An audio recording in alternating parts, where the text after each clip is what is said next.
प्रिय छात्र छात्राओं, पिछली बार हम लोगों ने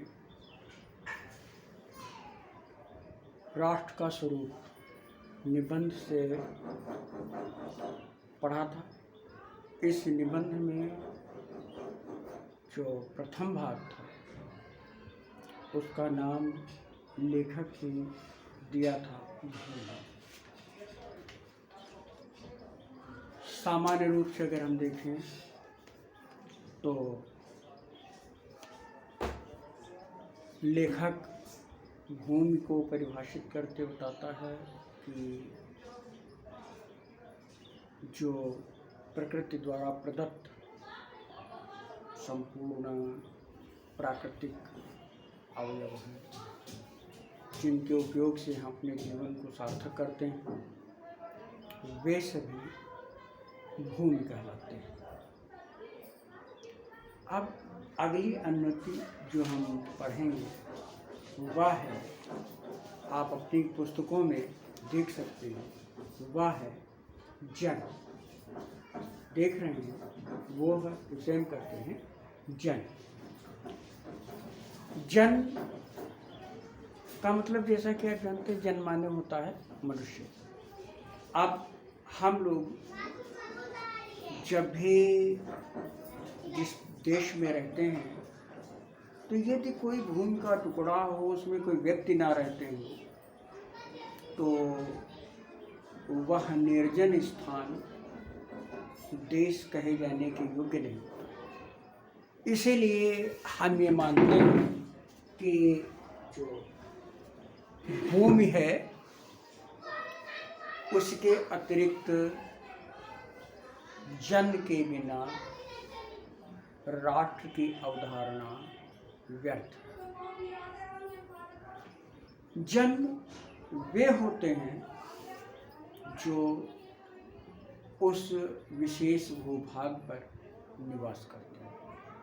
अब ये जो जन उस भूमि पर निवास करते हैं, उनका कर्तव्य होता है कि वे अपने भूमि के प्रति सचेत रहें, उसके विभिन्न गुणों को जानें। मैंने पिछले अन्वित में बताया था कि जन ने भूमि के साथ माता का एक संबंध जोड़ा। माता भूमि पुत्रो अहम पृथिव्याः, इस सूक्ति के द्वारा हम भूमि के प्रति अपना एक संबंध प्रतिस्थापित करते हैं। अब भूमि को जब हम माँ मानते हैं, जैसा कि हम मानते हैं कि जो माँ होती है, माँ के प्रति हमारे कर्तव्य होते हैं, माँ के प्रति हमारी जिम्मेदारियाँ होती हैं। उन जिम्मेदारियों का निर्वहन करके ही हम सच्चे पुत्र हो सकते हैं, हम सच्चे नागरिक हो सकते हैं। इसीलिए हमारे यहाँ वेद में एक सूक्ति आई है, नमो मात्रे पृथिव्ये, नमो मात्रे पृथिव्ये। मतलब क्या हुआ कि माता पृथ्वी को प्रणाम है, माता पृथ्वी को प्रणाम है। यह प्रणाम भाव क्या है? अगर देखा जाए तो भूमि तो वह अवयव है जिसके ऊपर रहते हैं, हमारे चरण भूमि पर पड़ते हैं, और हम कभी माँ को अपने पैर नहीं मारते, किंतु यह माँ के साथ रहते हुए हमारा एक प्रणाम भाव होता है। प्रणाम भाव का मतलब, प्रणाम का मतलब प्र उपसर्ग नम धातु में लगकर बनता प्रणाम, जिसका अभिप्राय होता है कि हम व्यापक रूप से नमन करते हैं। अब यहाँ पर व्यापक रूप से नमन करने का अभिप्राय होता है कि हम किसी जोर जबरदस्ती में, हम किसी बल के अधीन होकर, हम किसी के कहने के कारण माँ को, पृथ्वी को प्रणाम नहीं, जैसे माँ को प्रणाम करते हैं पृथ्वी को किसी भय के कारण प्रणाम नहीं करते। अपितु हमारा उससे एक निश्चित संबंध है। तो लेखक ये बताता है कि जिस प्रकार माता का कर्तव्य होता है, माता अपने प्रत्येक पुत्र के साथ समानता का व्यवहार करती है, उसी प्रकार पृथ्वी भी अपने सभी बसने वालों के साथ समानता का व्यवहार करती है।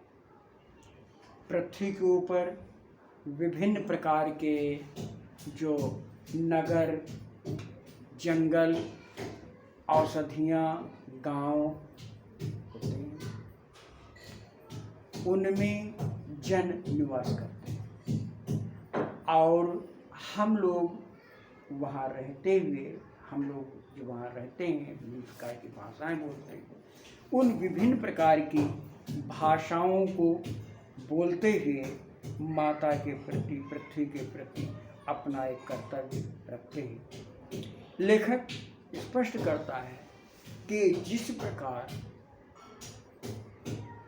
माता के प्रति सम्मान का भाव, कर्तव्य की भावना न रखने वाला पुत्र कभी अच्छा पुत्र नहीं कहा जा सकता, उसी प्रकार पृथ्वी के प्रति, देश के प्रति अपनी कर्तव्य भावना न होने पर, कर्तव्यों की पूर्ति न करने पर कोई भी नागरिक सच्चा नागरिक नहीं कहा जा सकता। लेखक कहता है कि माता अपने सब पुत्रों को समान भाव से चाहती है, इसी प्रकार पृथ्वी पर बसने वाले जन बराबर हैं, उनमें ऊंच और नीच का भाव नहीं है। जो मातृभूमि के उदय के साथ जुड़ा है वह समान अधिकार का भागी है। निवास करने वाले जनों का विस्तार अनंत है, निवास करने वाले जनों का विस्तार अनंत है।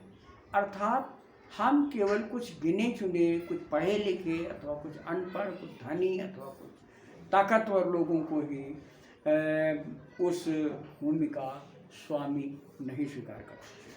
अपितु हमारे पूर्वज, फिर हमारे पूर्वजों के बाद हम आए, हमारे बाद हमारी संततियाँ आएंगी, वे सब इस भूमि में जन के रूप में स्थापित हैं। ये जन अनेक प्रकार के भाषाएं बोलने वाले, अनेक धर्मों को मानने वाले हैं, फिर भी ये मातृभूमि के पुत्र हैं और इस कारण उनका सौंदर्य भाव अखंड है। सभ्यता और रहन सहन की दृष्टि से जन एक दूसरे से आगे पीछे हो सकते हैं। जन एक दूसरे से आगे पीछे हो सकते हैं, मतलब कोई पहले हो सकता है, कोई बाद में हो सकता है। इसका मतलब ऊंच नीच से नहीं, किसी के पहले आने से, किसी के बाद में आने से हो सकता है। उसी प्रकार पृथ्वी के विशाल प्रांगण में सब जातियों के लिए समान क्षेत्र, समन्वय के मार्ग से भरपूर प्रगति और उन्नत का सबको एक जैसा अधिकार है। अब यहाँ पर कोई चाहे पहले पैदा हो, पहले से रह रहा हो, बाद में आया हो, लेकिन जब से वह रह रहा है उसका इस पृथ्वी पर रहते हुए समान अधिकार है। जन का प्रवाह अनंत है। जन का प्रवाह अनंत है मतलब यह नहीं कि इतने तक को ही केवल जन्माना है। भाई एक निश्चित अवधि के बाद दूसरी पीढ़ी, दूसरी संततियाँ आएंगी और तब उन संततियों का इस पृथ्वी के प्रति अपना योगदान होगा। इसलिए जन के प्रवाह को लेखक अनंत मानता है, यानी प्राचीन काल से अब तक न जाने कितने लोग आए और कितने लोगों की मृत्यु हुई, दूसरे लोग आए, लेकिन जो भी आए उन लोगों ने इस पृथ्वी से तादात्म्य भाव स्थापित किया। तादात्म्य भाव का अभिप्राय होता है कि हम अपने समान उसको मानिए, यानी पृथ्वी को जिस प्रकार हम एक सजीव प्राणी हैं, जिस प्रकार हम सुखी होते हैं, दुखी होते हैं, उसी प्रकार से पृथ्वी को भी सुख और दुख से पूर्ण माने। लेखक कहता है जब तक सूर्य की रश्मियाँ माने किरणें नित्य प्रातःकाल भुवन को अमृत से भर देती है। भुवन माने होता है संसार, तब तक राष्ट्रीय जन का जीवन भी अमर है। यानी जब तक राष्ट्र का कोई भी व्यक्ति इस राष्ट्र में रहता है, इस भूमि पर रहता है, तब तक उसका संबंध भूमि से रहेगा। इस प्रकार जब एक के बाद दूसरा व्यक्ति आता है तो उसका संबंध उससे जुड़ जाता है। इसीलिए लेखक कहता है कि राष्ट्रीय जन का जीवन भी अमर है। राष्ट्रीय जन नहीं अमर है, राष्ट्रीय जन का जीवन अमर है, अर्थात उसके बाद कोई ना कोई उस राष्ट्र का नागरिक होगा।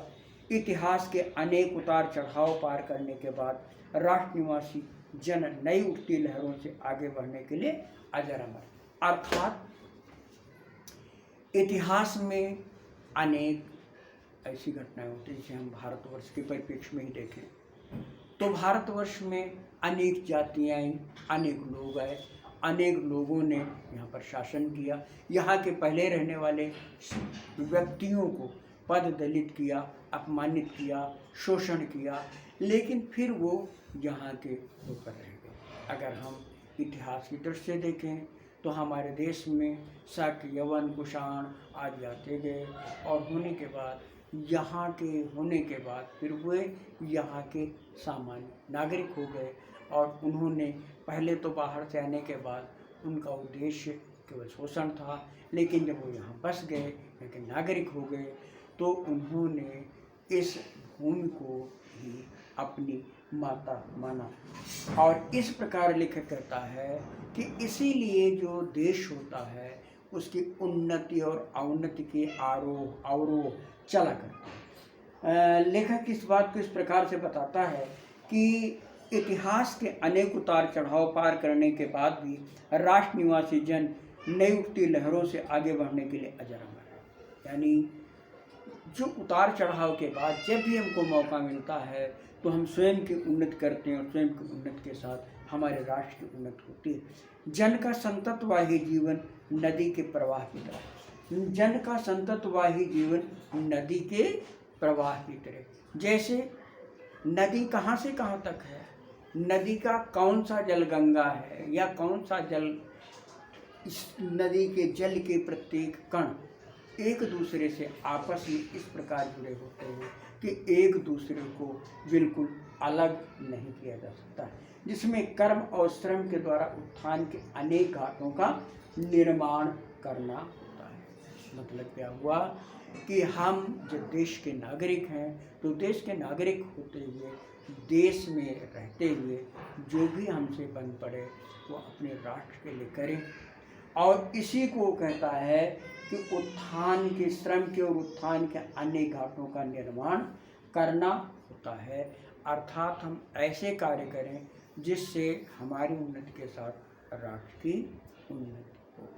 अगर हम जन शीर्षक का सार संक्षेप देखें तो लेखक के कहने का मतलब है राष्ट्र का दूसरा प्रमुख अवयव है जन, यानी भूमि होने के बाद जब तक उसमें जन नहीं होंगे तो राष्ट्र की संकल्पना अधूरी है। अब उसके बाद जो जन होंगे उन जनों में, उन व्यक्तियों में अगर राष्ट्र के प्रति प्रेम, सम्मान और कर्तव्य की भावना नहीं हुई तो राष्ट्र का स्वरूप सुनिश्चित विकसित।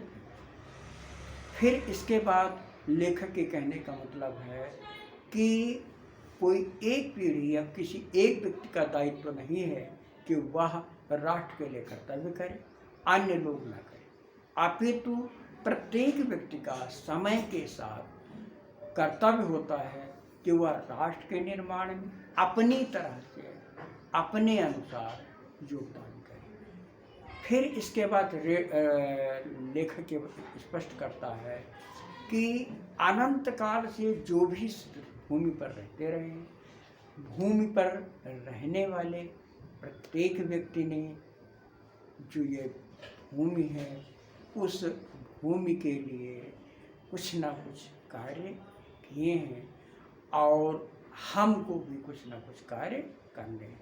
वो नदी के समान इस प्रवाह को संततवाही मानता है कि जिस प्रकार नदी एक ओर से निकलती है उसी प्रकार कभी इस भूमि पर लोगों ने रहना शुरू किया और फिर इसके बाद इस प्रकार नदी में अनेक नदियाँ मिलती जाती हैं और नदी का आकार प्रकार बढ़ता जाता है। उसी प्रकार अनेक प्रकार की संस्कृतियों के लोग, अनेक प्रकार के जातियों के धर्मों को मानने वाले लोग आते हैं और स्वत्व का अर्पण करके उस राष्ट्र के प्रति अपने कर्तव्यों का निर्वहन करते हुए राष्ट्र की उन्नति में स्वयं अपनी भी उन्नति करते हैं। इसके बाद हम लोग जो अगला भाग है उसको पढ़ेंगे, जिसका शीर्षक है संस्कृति। मैंने आपसे बताया था कि यदि आप अपनी पुस्तकें रखेंगे, पुस्तक को पढ़ लेंगे, तो भाषा शैली संबंधी विभिन्न प्रकार की विशेषताओं का ज्ञान प्राप्त होगा। इस पाठ में लेखक ने विश्लेषणात्मक शैली का प्रयोग किया। यद्यपि लेखक गवेषणात्मक, विचारात्मक और विश्लेषणात्मक शैलियों का प्रयोग करता है, किंतु इसमें उसने विश्लेषणात्मक शैली का प्रयोग किया है। अब अगली यूनिट में हम लोग पढ़ेंगे संस्कृत।